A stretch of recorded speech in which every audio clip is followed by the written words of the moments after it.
Siguiendo los pasos que componen la situación histórica en el momento de la aparición en el Tepeyac, donde interviene Dios, captamos que Él atiende el clamor de oración de aquel que es la cabeza de la iglesia, su obispo, en aquel entonces Fray Juan de Zumárraga.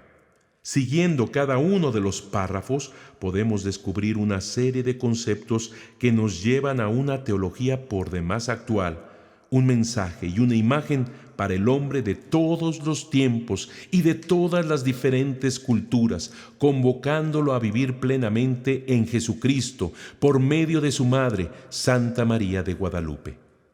También podemos observar de una manera contundente que este mensaje y esta imagen no han sido compuestos por ningún español, ni la imagen viene de Extremadura, España, ni fue realizada por un indígena.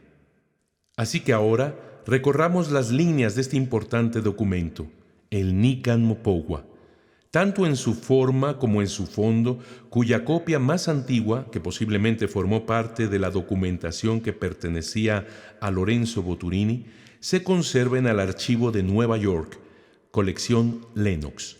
Ciertamente, este no es el único documento sobre el acontecimiento guadalupano, sobre la historia de San Juan Diego, o que trate la importancia de este encuentro, pero sí es uno de los más plenos, escrito en náhuatl noble, de una manera virtuosa, y aunque está lleno de simbolismos, metáforas y difracismos al más puro estilo náhuatl clásico, calificado por Miguel León Portilla como joya de la literatura náhuatl, no por ello deja de ser un documento que presenta datos históricos, que narra un hecho que sucedió en un tiempo determinado y en un espacio concreto, y que estos datos que aporta convergen con otras fuentes históricas.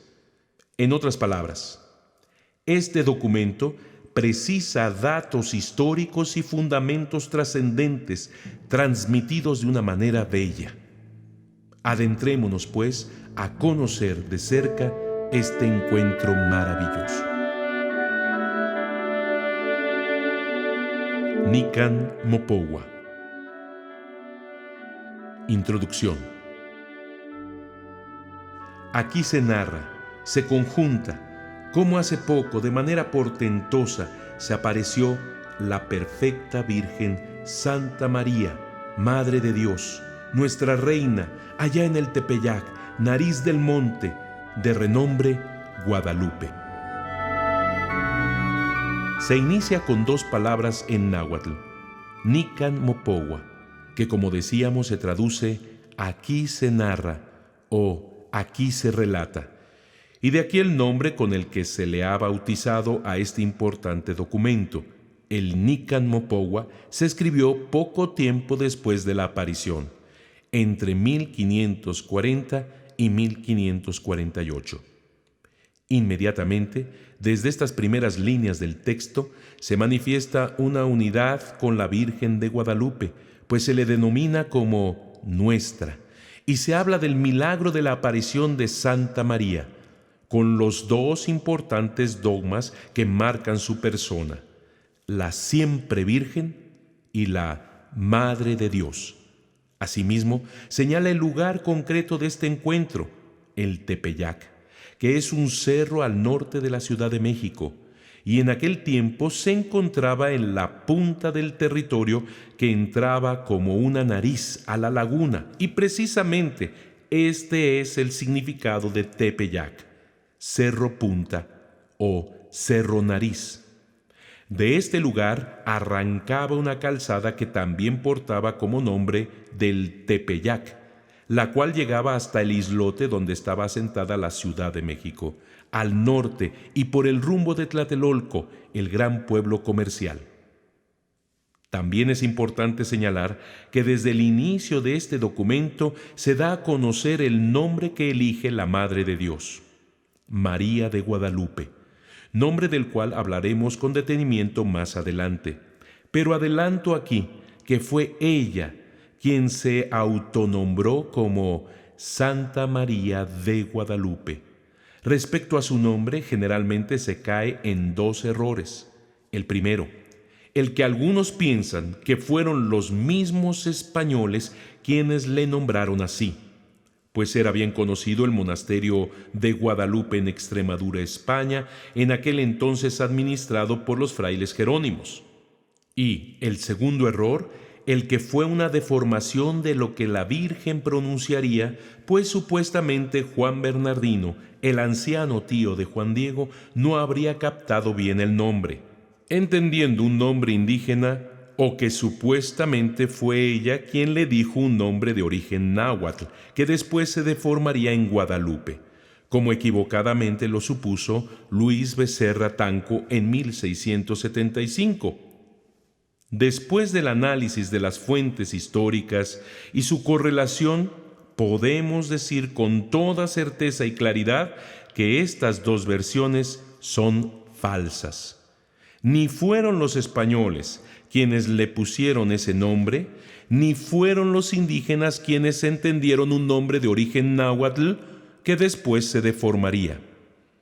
Así que fue la misma Inmaculada Virgen quien decidió llamarse Santa María de Guadalupe.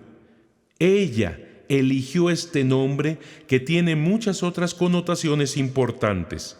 Sobre esto, como ya dije, se profundizará más adelante cuando Santa María de Guadalupe entregue su nombre al anciano Juan Bernardino. Primero se dignó dejarse ver de un indito, su nombre Juan Diego, y después se apareció su preciosa y amada imagen delante del recién electo obispo don Fray Juan de Zumárraga.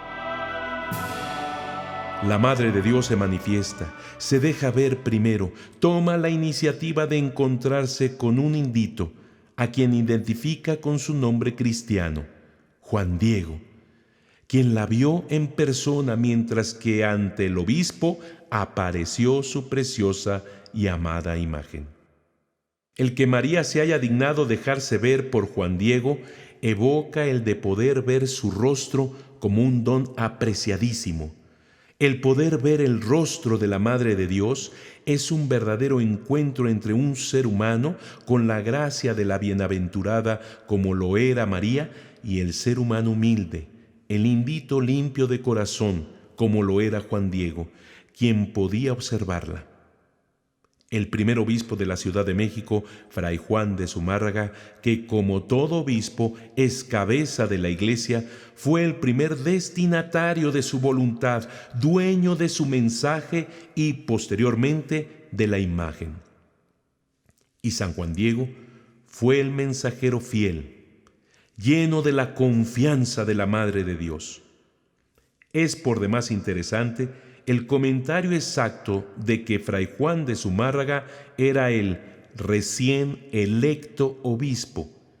Este detalle no es intrascendente, al contrario, es de lo más importante, pues efectivamente, el 2 de septiembre de 1530, el Papa Clemente VII había aceptado y confirmado el nombramiento de Fray Juan de Zumárraga como obispo de la Ciudad de México y, por lo tanto, se le denominaba como obispo electo. Y es hasta 1533 cuando será consagrado. Por lo que el recién electo obispo es un dato histórico preciso. Como se observa, este documento ofrece datos de personas y tiempos reales. 10 años después de conquistar el agua, el monte, la Ciudad de México, cuando ya estaban depuestas las flechas y los escudos, cuando por todas partes había paz en los pueblos, sus aguas y sus montes. 10 años después de la conquista. Es otro dato histórico. Nuevamente hay una precisión en el tiempo, ya que la conquista terminó en 1521, por lo que está señalando el año de 1531. Y este evento, que si bien se dio en el corazón de la antigua capital del Imperio Azteca y ahora capital de la Nueva España, repercutió en todos los habitantes de estas tierras y trascendió espacio y tiempo. La expresión o difracismo Inatl Intepetl es decir, agua y monte, para los indígenas significaba pueblo, ciudad o civilización, porque es precisamente el monte que daba la protección, la piedra, la leña, la caverna, etc., mientras que el agua era la vida. Así que al conjuntar estas dos realidades como el indígena, sintetizaban lo que es la civilización. Esto mismo será muy importante en la imagen de Nuestra Señora de Guadalupe cuando la analicemos más adelante. Cuando ya estaban depuestas las flechas y los escudos, cuando por todas partes había paz en los pueblos. El concepto de paz no es el que todos imaginamos para México en ese momento. México, y especialmente la ciudad, monte y agua, se encontraba destruida, por lo que es necesario saber interpretar esta palabra paz en el contexto histórico de ese momento y desde la mentalidad indígena, pues no se trataba de la paz tan deseada por todos, sino que aquí representa la paz de los sepulcros. Realmente era la depresión total, pues la expresión cuando ya estaban depuestas las flechas y los escudos significaba en realidad que la vida ya no tenía sentido. Tomemos en cuenta también que ante un nuevo nacimiento los indígenas realizaban un ceremonial especial a manera de bautizo. Si era mujer, se le ponía entre sus manos un pequeño huso según los deberes que debía cumplir, mientras que si era varón, se le colocaban en sus manos 4 flechas, un arco y un escudo. 4 flechas que significaban los 4 puntos cardinales, el cosmos entero. Un arco y un escudo, con lo cual tenían que pelear a favor de los dioses. Quedaba muy claro el sentido de su existencia, así como el de su importante misión, que se fundamentaba en la lucha continua de dar la vida, ofrecer el fundamento de la vida, es decir, corazones y sangre para que los dioses pudieran seguir en esta guerra cósmica y de esta manera el ciclo de la vida pudiera continuar y, por lo tanto, la comunidad humana sobrevivir y así equilibrar o balancear todo el cosmos y lograr así la armonía. Indudablemente, era una consagración del ser humano a la divinidad, que en su momento, según la mentalidad religiosa indígena, esta divinidad había dado también su propia sangre para que el ser humano pudiera existir. Nótese la gran cercanía con la mentalidad cristiana, aunque sin embargo había mucho que purificar. Confirmamos, pues, que el hecho de que las flechas y los escudos estuvieran depuestos en el suelo significaba que se había perdido el sentido de la vida. La existencia había sido vaciada de su razón de ser, había sido destruida. Ya no había sacrificios humanos, ya no había corazones ni sangre para el dios Sol, y el universo seguía caminando. Sin embargo, en el corazón de los indígenas la inquietud y el temor de la cercana destrucción del llamado quinto sol se hacía más inminente. La depresión fue terrible. De nada habían servido sus sacrificios. A lo que ellos se habían consagrado desde el nacimiento había sido una verdadera tontería, no había servido absolutamente de nada. Se sumaba a esta depresión el hecho de que era un imperio conquistado, que si bien muchas de esas tribus que lo integraban pelearon del lado de los españoles y con justicia podrían proclamarse como vencedoras, al final todas las tribus fueron tratadas como vencidas. A esto también se suma el hecho de ser un imperio diezmado por la enfermedad y ahora sufría lo más trágico, el abandono de sus dioses. Despreciadas sus creencias, su triunfo no les había dado la corona de la gloria, sino que tuvieron que soportar que los españoles les dijeran que sus dioses, por los que ellos entregaban cada día su vida, nunca habían existido o eran abominables. que nada bueno había en lo que sus ancianos les habían transmitido en ese orden religioso, y por lo tanto, que sus antepasados se encontraban en el infierno con todos esos demonios que los habían engañado. Así que la consagración que los indígenas tenían como uno de los más altos orgullos, ahora estaba por los suelos. Las flechas, el arco y los escudos estaban depuestos, estaban por tierra, como su misma dignidad.